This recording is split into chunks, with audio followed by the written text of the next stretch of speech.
네, 안녕하세요. 반갑습니다. 오늘은 웨스트민스터 대요리문답 39번째 강의를 하겠습니다. 149번에서 152번까지의 내용이 되겠는데요. 지난번까지 우리가 10계명을 쭉 공부했습니다. 1계명부터 10계명까지요. 그래서 전체 10계명의 내용을 요약하면 하나님을 사랑하고 이웃을 사랑하는 것, 이것이 하나님의 백성으로, 하나님의 자녀로 이 세상을 가장 바르게 살아가는 방법이다, 그렇게 말씀드렸고요. 특별히 우리가 하나님에 대한 사랑을 우리 하나님 사랑합니다 사랑합니다 하지만 이게 구체적으로 어떻게 드러나냐면은, 저는 한 두 가지로 한번 요약을 다시 한번 하면 순종과 예배로 드러난다고 표현할 수 있을 것 같아요. 하나님에 대한 사랑을 무엇으로 또 한번 표현할 수 있을까? 순종, 그리고 예배하는 삶. 이 예배는 이렇게 교회에서 드리는 예배뿐만 아니라 우리의 일상의 삶을 예배로까지 한번 우리가 승화시키는 삶이 어떻게 보면 최고의 삶이 되겠고요. 또 이웃에 대한 사랑은 서로에 대한 돌봄, 그러니까 부모를 돌보고 자녀를 돌보고 이웃을 돌보는 것, 그것이 이웃사랑에 대한 어떻게 보면 또 최고의 표현이 아니겠는가, 그렇게 생각한다면 우리가 살아가면서 우리가 만나게 되고 함께 살아가는 우리의 이웃들을 향해서 그리스도의 마음으로, 그리스도의 사랑으로 돌보는 일, 이런 것들이 어떻게 보면 성도의 삶이라고 말할 수 있겠습니다. 이제 그 10계명 쭉 마친 다음에 그 웨스트민스터 요리문답은 어떤 내용으로 이어지냐면은, 자, 그렇다면 이 율법, 계명이 무엇이고 계명을 지키지 못하게 된 죄가 어떤 것이냐, 그러니까 계명과 죄에 대한 이제 이어지는 설명이 등장합니다. 그래서 149번에서는 어떤 사람이든지 하나님의 계명을 완전히 지킬 수 있는가? 이게 이제 질문이에요. 왜냐하면 10계명 우리가 다 들었습니다. 근데 나는 정말 여기서 말씀하고 있는 10계명을 다 지키고 살아갑니다 라고 할 사람이 있겠는가 하는 거예요. 딱 한 분 있어요. 그게 누구냐면은 그분은 예수 그리스도 뿐이에요. 그러니까 참 사람이신, 온전한 인간이신, 완전한 인간, 완전한 하나님이실 뿐만 아니라 완전한 사람이신 예수 그리스도만이 그 율법을 다 지키실 수 있고, 그러니까 예수님은 참 특이하죠. 율법을 다 지켰으면 심판을 안 받아야 되는데 율법을 다 지키셨음에도 불구하고 우리 다 지키지 못한 우리의 죄를 대신해서 그 십자가의 제물로 드려졌다고 하는 사실이, 이게 참 역설적이잖아요. 예수님 율법 다 지켰는데 못 지킨 우리가 심판받아야 되는데 우리가 심판받지 않고 예수님께서 우리 대신 심판받으셨다. 여기에 이제 하나님의 다 지켰다고 하는 것에는 하나님의 공의가 성취가 되었고, 우리 대신 예수님이 십자가를 지셨다고 하는 것에는 하나님의 사랑이 실천이 된 거죠. 그래서 예수님은 하나님의 공의와 사랑의 완성판이다, 이렇게 우리가 말씀드릴 수 있겠습니다. 그런데 이제 이거를 우리에게 한번 돌아보면 어떤 사람이든지 하나님의 계명을 완전히 지킬 수 있는가 하는 겁니다. 어느 누구도 그 율법을 완전하게 지킬 수 있는 사람은 없죠. 인간에게 완전이라고 하는 것은 어떻게 보면 이거는 우리가 목적이지 성취할 수 있는 내용은 아니죠. 우리는 늘 완전을 향해서 나아가죠. 매일매일 거룩해져야 하고 매일매일 온전해져야 하고, 그러나 우리가 이 세상에 살아가는 동안은 결코 완전한 사람이 될 수 없죠. 이건 성경의 분명한 말씀입니다. 왜 우리가 완전한 사람이 될 수 없습니까? 하나님이 우리를 불완전하게 창조하신 것이 아니라 아담과 하와의 타락을 통해서 우리가 원죄 아래 놓여지게 되었고, 그 다음에 우리의 삶을 틈틈이 사탄이 엿보고 우리를 사로잡으려고 시도하기 때문에 우리가 때때로 자주 넘어진단 말이에요. 우리의 마음은 원치 않지만 우리의 뜻과 달리 자꾸 사탄의 미혹에 빠지고 넘어지고 잘못하고 실수하고, 그렇기 때문에 어느 누구도 완전한 사람은 없다 하는 것입니다. 여기에 대해서도 이제 성경에서 대표적인 말씀을 한번 우리가 두 곳을 한번 찾아보려고 합니다. 로마서 3장 20절 유명한 말씀이죠. 로마서 3장 20절에서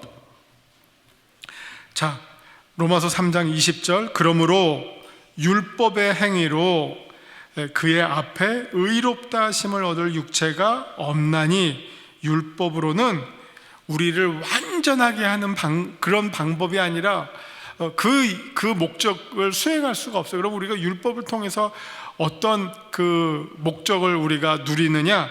우리의 죄를 깨닫는 기능을 한다.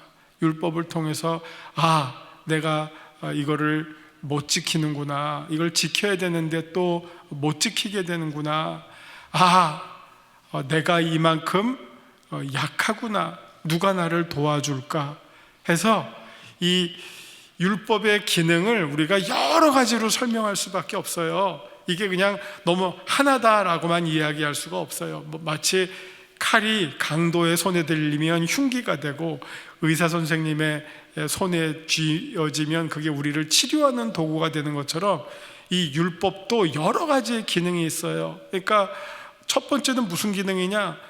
원래는 이 율법을 통해서 우리가 하나님의 백성으로 살 수 있는 길을 보여주는 길이에요. 이렇게 살면 된다, 이게 첫 번째예요.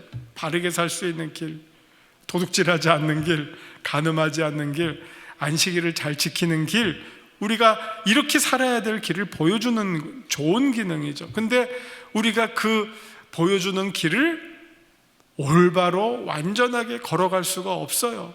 우리는 그 길에서 낙오를 한단 말이에요. 자꾸 넘어지고 쓰러지고. 그래서 우리는 이 율법을 내가 지킬 수가 없구나, 그럼 내가 어떻게 하지? 할 때 하나님의 은혜가 우리에게 임하게 되고, 그러니까 율법을 통해서 여기 말씀처럼 우리는 어느 누구도 율법을 완전하게 지킬 수 있는 사람은 없지만, 그러나 그걸로 끝, 이게 아니라 그럴 때 우리가 그 율법을 통해서 나의 죄를 깨닫고 그 다음에 이 죄의 문제를 어떻게 해결할 수 있는가 하면서 눈을 돌아보면서 이제 하나님의 은혜를 찾게 된다는 것이죠. 그게 지금 로마서 3장 20절에서 말씀해 주고 있는 내용이고요. 한 곳 더 볼게요. 같은 맥락으로 갈라디아서 2장 16절입니다.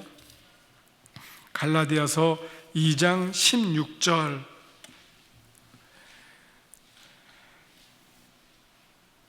이게 지금 복합적으로 읽으셔야 되는데, 원래는 우리가 율법을 통해서 의롭게 될 수 있도록 하나님이 계획하셨지만 우리가 원죄로 인해서 그 일을 이룰 수 없게 되었어요.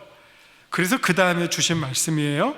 사람이 의롭게 되는 것은 율법의 행위로 원래는 말미암았는데 그게 인간이 타락하게 되므로 그렇게 할 수 없게 되었어요.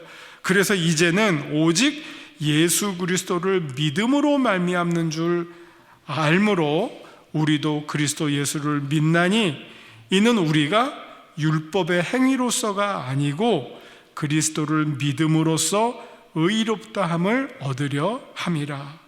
율법의 행위로서는 의롭다함을 얻을 육체가 없느니라. 이게 성경이 우리들에게 분명하게 가르쳐주고 있는 말씀이에요. 그러니까 이게 참 어려운 게, 그러면 이제 또 그러면 율법 필요 없네요, 이렇게 나온단 말이에요.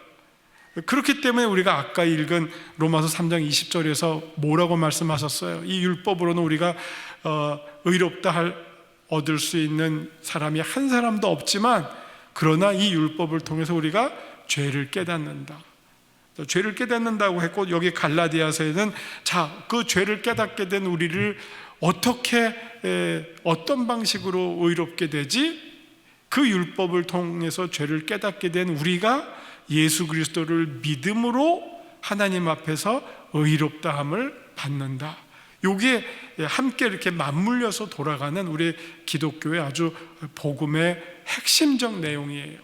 여기서 어느 하나도 빠지면 안 된다는 겁니다.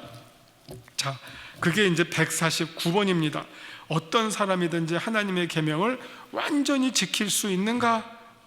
답이 아무도 자기 스스로 현세에서 받는 어떠한 은혜로 우리 하나님의 계명을 완전히 지킬 수가 없고 언행 심사간에 매일 계명을 범할 뿐이다. 이게 타락의 결과예요. 타락의 결과예요. 그래서 한번 이 타락의 결과를 벗어나는 첫 번째 방법이 뭐죠? 예수 믿고 세례받는 거예요. 그러면 이게 많은 사람이 또 이걸 약간 오해를 하는데, 세례를 받음으로 없어지는 것은 원죄가 아니라 정죄예요. 여기 아주 중요한 포인트입니다. 세례를 받음으로 우리가 얻게 되는 그 유익이 뭐냐? 원죄가 없어지는 게 아니라 정죄가 없어져요. 왜냐하면 원죄가 없어졌다고 만약 가정을 해요. 그러면 세례받은 다음에는 어떤 변화가 있게 되죠? 죄를 안 져야죠. 여기 다 세례받으신 분들 계시잖아요. 나 세례받은 다음에 죄 한 번도 안 졌다. 그러니까 그럼 나 세례받은 거 꽝인가? 아니거든요. 세례의 결과는 원죄가 아니에요. 정죄가 없어요. 여러분, 정죄는 뭡니까? 너 죄인이다예요. 너 죄인이다. 근데 사실 우리는 세례 이후에도 죄를 져요. 그렇기 때문에 우리는 세례를 받았음에도 불구하고 여전히 죄인이에요. 우리 자신으로는. 그런데 하나님이 우리가 세례받음으로 말미암아 예수 그리스도를 세례받을 때 뭐가 작동해요? 여기 나와 있는 것처럼 예수 그리스도를 믿는 믿음이 작동하죠. 그 믿음이 작동하면 우리가 뭘 받게 되죠? 하나님으로부터 은혜를 받죠. 그럼 그 은혜의 내용이 뭡니까? 너는 이제 예수 그리스도의 보혈의 공로로 말미암아 더 이상 죄인이 아니라 의인이다. 요게 정죄가 없어진다는 거예요. 아시겠죠? 그러니까 이게 우리가 율법을 가지고 막 애써서 의인이 되는 게 결코 아니라는 거예요. 우리가 의인이 될 수 있는 길은 믿음을 통해서 우리에게 죄사함을 부어주시고 우리를 정죄하시지 아니하시는 하나님의 은혜를 우리가 누리게 된다는 거죠. 그게 지금 갈라디아서 2장에서 말씀하고 있는, 우리가 율법의 행위로서가 아니고 그리스도를 믿음으로 의롭다함을 얻으리라 하는 그 말씀의 실질적 내용이라 하는 것입니다. 아시겠죠? 이게 사실은 교회 오래 다녀도 이거를 정리가 잘 안 돼 있어요. 그래서 막 이거 가지고 이제 물고 늘어지는 게 또 구원파예요. 너 구원 받았어? 안 받았어? 막 이렇게 막 들이대면서 뭐 대답이 희미하면 너 구원 안 받았구나 막 이렇게 이제 몰고 가면서 너 왜 이렇게 믿음이 희미하냐? 우리는 다 구원 받아서 더 이상 죄가 없어. 이게 포인트거든. 구원파의 잘못이 나 죄가 없어. 나 죄에 안 져. 이게 구원파의 잘못이에요. 우리 세례받고 죄 짓잖아요. 여전히 우리는 어떻게 보면 우리 스스로는 죄인이에요. 그러나 거기는 너무 쉽게 의인이라고 말해. 근데 너무 쉽게 이거를, 여기에는 뭔가 좀 긴장이 필요하거든요. 그래서 루터가 말한 게 그리스도인은 의인인 동시에 죄인이다. 요게 역설적이지만 이게 함께 갈 수밖에 없어요. 우리 천국 들어갈 때까지는 우리는 의인인 동시에 죄인이지, 이걸 우리가 그냥 편하게 난 이제 더 이상 죄인이 아니라 의인이다라고 편하게 말하지만, 이걸 정확하게 말하면 우리는 의인인 동시에 죄인이에요. 천국 갈 때까지. 그걸 이제 좀 더 자세하게 설명하면 우리는 율법의 행위로는 죄인이고, 왜? 내가 그걸 못 지켜나가니까 죄인이에요. 그러나 믿음으로는 의인이고, 왜? 하나님이 우리를 더 이상 정죄하지 아니하시겠다고 하니까.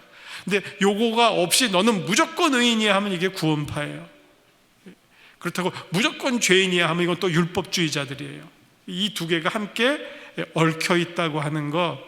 그래서 이단이 주는 특징은 명쾌함이에요. 근데 명쾌하지가 않아요. 사실은 성경 말씀은요, 명쾌하지가 않아요. 이걸 너무 명쾌하게 그냥 딱 잘라서 말하면 과격해지는 거고요, 치우쳐지는 거예요.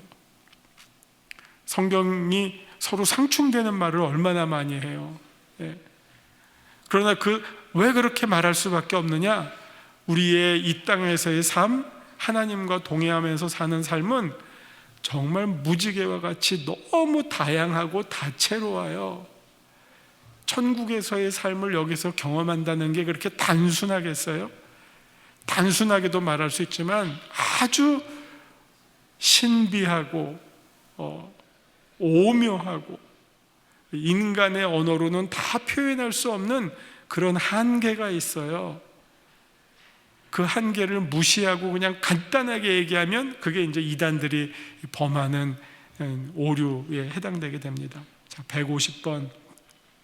하나님의 율법을 범한 죄가 하나님 보시기에 다 같이 악한가 하는 겁니다.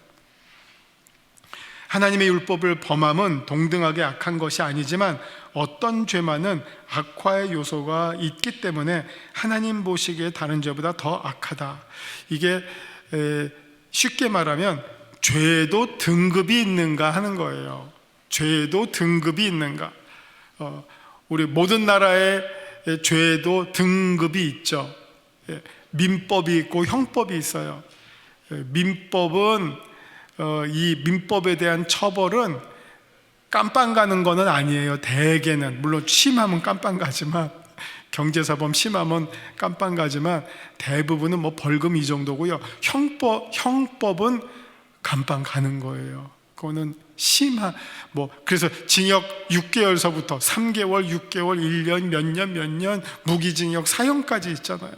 그게 뭡니까? 이 세상에서 죄의 경중을 따진다는 거죠. 하나님께도 죄의 경중이 있을까요? 죄는 다 죄죠. 일단 과거 중세 카톨릭에서 7가지 중죄라는 것을 가르쳤는데 그걸 딱 보면 이게 중죄야 하는 거예요. 그래서 너무 과식하는 거 이것도 중죄예요. 여러분 밤에 야참 막 빠져서 헤어나지 못하는 이것도 중죄예요. 그럼 뭐가 진짜 중죄지 할 정도로 사소한 것도 다 중죄로 놓더라고요. 근데 성경에서 정말 심각하게 얘기하는 죄가 몇 개 있어요. 예를 들어서 여기 지금 소개가 되고 있는 요한복음 19장 11절 첫 번째 성경 나오는 거, 이게 가룟 유다의 예수님 배신하는 죄. 이 죄는 아주 상징적이잖아요. 어떻게 보면 유다 개인적으로 볼 때는 은 30에 그냥 은 30에 욕심이 생긴 거죠. 근데 그게 작게는 자기의 스승을 배반하는 거죠. 스승을 배반하는 거죠. 근데 크게 보면 인류에 어마어마한 죄를 미친 거죠. 사도신경에 이름을 남겼어요. 가룟 유다. 모든 그리스도인이 신앙 고백할 때마다 가룟 유다의 범죄를 기억하고 말하고 있어요. 정말 가장 심각한 죄 가운데 하나겠죠. 또 하나, 마태복음 12장 30절 31절에 나오면 성령 회방죄가 나와요. 이 글자 그대로 하면 이게 사람들이 많이 묻는 말씀 가운데 하나예요. 왜냐하면 성경을 읽다가 두려운 마음이 생기거든요. 죄가 많은 곳에 뭐가 많죠? 은혜가 많죠. 사함이 있죠. 그러니까 이게 어떻게 보면 우리로 하여금 죄를 대할 때 어떻게 보면 하나님을 찾게끔 만드는 말씀이에요. 근데 제가 옛날에 고등부 지도할 때 되게 고등부 1학년이나 중학교 3학년쯤 되면 세례나 입교하거든요. 세례 받거든요. 근데 세례 받을 나이가 됐는데 세례를 피하는 애들이 있었어요. 야, 세례 받자. 너 이제 요번에 세례 대상이다 하면 세례를 피해요. 그럼 왜 피하느냐? 답이 참 아이러니해요. 제가 죄가 많아서 세례를 못 받아요. 그래요. 죄가 많아서 세례를 못 받는데요. 근데 얼핏 들으면 그렇구나, 얘가 아주 양심적인 애고 죄에 민감한가 보다 하는데, 실제로는 이게 맞지만 또 틀린 말이, 우리가 죄인이기 때문에 세례를 받는 거거든요. 의인이면 왜 세례를 받아요? 예수님이 뭐라고 했어요? 의인에게는, 그렇죠, 건강한 사람에게는 의원이 필요 없고 병자에게 의원이 필요하다. 우리가 죄인이기 때문에 세례를 받는 거거든요. 그런 것처럼 우리가 다 죄를 지었기 때문에 예수 그리스도를 필요로 하는 것이고 하나님의 은혜가 필요로 해요. 그런 의미에서 우리는 다 죄인이거든요. 그래서 내 죄를 보면서 주님께 나아가게 되는데, 우리가 성경을 읽다가 이 마태복음 12장 30절을 읽으면 성령 회방죄는 용서함을 못 받는다 하니까 덜컥 겁이 나는 거예요. 혹시 내가 부지불식간에 성령 회방죄를 범하였으면, 이 죄가 용서함을 못 받는다면 내가 어떻게 되죠? 지옥 가는 거 아니야? 막 이런 고민들을 하는 분들이 많아요. 그래서 그러면 성령 회방죄가 뭡니까? 막 또 집요하게 물어요. 혹시나 내가 거기에 걸렸을까 봐. 근데 사실 또 설명해 보면 모든 죄치고 성령을 회방하지 않는 죄가 있을까요? 죄가 죄인 것은 성령을 회방하고 하나님에게 맞섰기 때문인데, 그렇게 보면 이 성령 회방죄가 뭐 특별히 다른 어떤 독특한 죄다라고 말할 수도 없는 것 같기도 해요. 성경에 요런 게 성령 회방죄에 해당된다라고 말하지는 않잖아요. 근데 이거를 그냥 전체 큰 틀에서 보면 사실 성령이 하시는 일은 우리를 예수 그리스도로 다시 연결시킴으로 말미암아 그 예수 그리스도를 통해서 우리에게 사죄의 사건이 일어난 효력을 우리에게 전달해 주시는 분이 성령이거든요. 근데 이 성령을 회방하면 우리가 사죄의 기회를, 은혜를 누리게 되는 이 통로가 막히게 되죠. 그러니까 용서함을 못 받게 되는 거죠. 그러니까 우리가 죄를 다 지을 수밖에 없고 짓지만, 그러나 그 죄를 용서받으려면 성령을 통한 예수 그리스도에게, 요즘 아주 제가 좀 세속적인 표현을 한번 쓸게요. 이게 좋은 표현은 아닌데, 요즘 애들이 빨대를 꼽는다는 말을 해요. 빨대 꼽는 거. 정말 이 신앙은 뭐냐? 용서함을, 죄사함을 받으려면 어떻게 해야 되느냐? 예수님의 보혈에 빨대를 꼽아야 돼요. 그게 믿음이에요. 그리고 우리로 하여금 그냥 라떼 이런 데 빨대 꼽게 하는 게 아니라 예수님께 빨대를 꼽게 하시는 분이 성령님이세요. 그러니까 이 성령님을 회방하면 우리가 예수께로 갈 수가 없어요. 그렇기 때문에 성령 회방죄가 무슨 특별한 죄가 아니라 우리를 예수 그리스도께로 인도하는, 이끌어주시는 그 통로를 차단하는 죄, 그게 성령 회방죄고요. 특별히 어떤 게 더 나쁜가, 이 다음 것까지 이어서 연결하면 이 151번에 죄의 여러 가지의 그 형식을 설명하는데, 첫 번째는 범죄한 사람들에 따라서인데, 우리가 다 죄인인데 어떤 범죄자가 더 나쁜 범죄자냐? 힘을 갖고 있는 사람, 높은 위치에 있는 사람, 혹은 선생님, 남을 가르치는 사람, 그러니까 지도자들이죠. 남을 가르치거나 남을 지도하거나 아니면 공동체 전체에 책임을 지고 있는 사람인데, 이 사람의 말 한마디는 그냥 단순히 한 사람에게 주는 것이 아니라 그 공동체에 심각한 영향을 줘요. 이런 사람이 범죄하면 그 책임이 더 중하다는 거죠. 그래서 성경에 이게 이제 다음 것과 또 연결되는데, 소자 하나를 잘못 인도하면 어떻게 한다 그랬죠? 그 목에 연자맷돌을 달고 바다에 던지는 게 낫다. 그만큼 지도자들의 책임을 엄중하게 묻는 거예요. 그 책임을 더 하나님께서 크게 보시겠다. 이게 국가의 지도자, 교회의 지도자, 우리 가끔 가다가 뉴스 보잖아요. 어떤 목사가 하면서 나오면 막 가슴이 덜컹하잖아요. 또 나왔네 하고. 얼마나 참 가슴 아픈 일이에요. 그냥 뭐 교회 다니는 어떤 한 성도가 하는 거랑은 이게 무게감이 다르잖아요. 언론에서 한 성도가 그러면 다루지도 않고 얘기도 안 해요. 그러나 어떤 목사가, 이제 그 목사가 만약 또 영향력도 커, 그러면 온 매스컴이 떠드는 거 아니에요? 정치인도 마찬가지죠. 국회의원이 무슨 검사가 뭐가 하면 이제 난리. 그 영향력, 이건 선한 영향력이 아니라 악한 영향력은 너무 크다는 거죠. 그래서 죄의 책임을 물을 때 그 사람이 어떤 위치에서 했느냐, 그 다음에 이제 두 번째, 피해를 입은 상대자가 누구냐. 힘이 없는 사람들한테 피해를 줬어. 이게 더 큰 거죠. 더 큰 죄죠. 막 서로 비슷한 사람이야, 이거는 책임이 적을지도 모르겠어요. 책임을 묻지만 그게 크다고 볼 수는 없겠지만, 정말 저항도 할 수 없고 아무것도 모르고 이런 거를, 범죄를 저질러요. 이게 더 큰 죄라고 하는 거죠. 이 세상에서도 똑같이 그런 기준에 따라서 움직이고 있죠.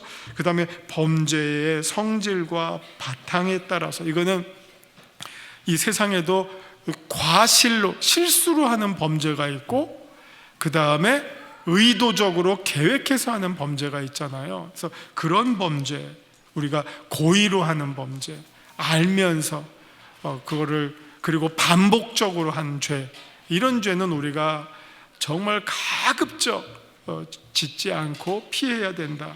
또 때와 장소와 상황에 따라서, 여기 보면 예배 때 이런 게 나오는데, 그래서 우리 복음서를 보면 안식일 논쟁이 이 유대인들에게는 이게 더 심각했었던 거예요.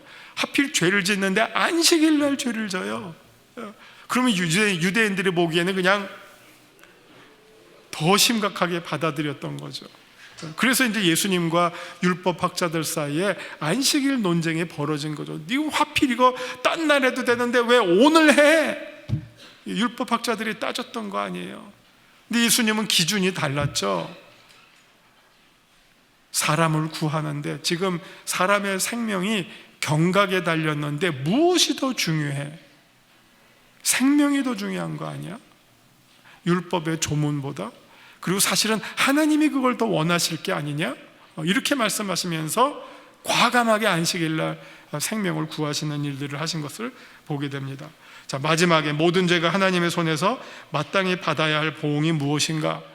히브리서 9장 28절, 우리가 한 번 죽는 것은 정한 것이고 그 다음에는 심판이 있겠다 그랬어요. 우리는 기독교는 심판을 보는, 심판을 예상하는 종교예요. 근데 그 심판을 어떻게 맞이하느냐? 죄를 가지고 맞이하느냐? 죄가 용서받은 상태에서 맞이하느냐? 천국과 지옥으로 나뉘어지는 너무너무나 두려운 차이가 있다는 것을 기억하시기 바랍니다. 기도하시겠습니다. 하나님, 오늘 또 저희들이 율법과 또 죄에 대해서 공부했습니다. 우리가 이 땅에 살아가면서 죄를 지을 수밖에 없지만 정말 죄를 짓지 않게 하시고, 또 죄를 짓더라도 예수 그리스도를 바라봄으로 우리가 하나님으로부터 주시는 사죄의 은혜를 매일매일의 삶 속에서 누리며 사는 복된 성도들 다 되게 하여 주옵소서. 예수님 이름으로 기도합니다. 아멘.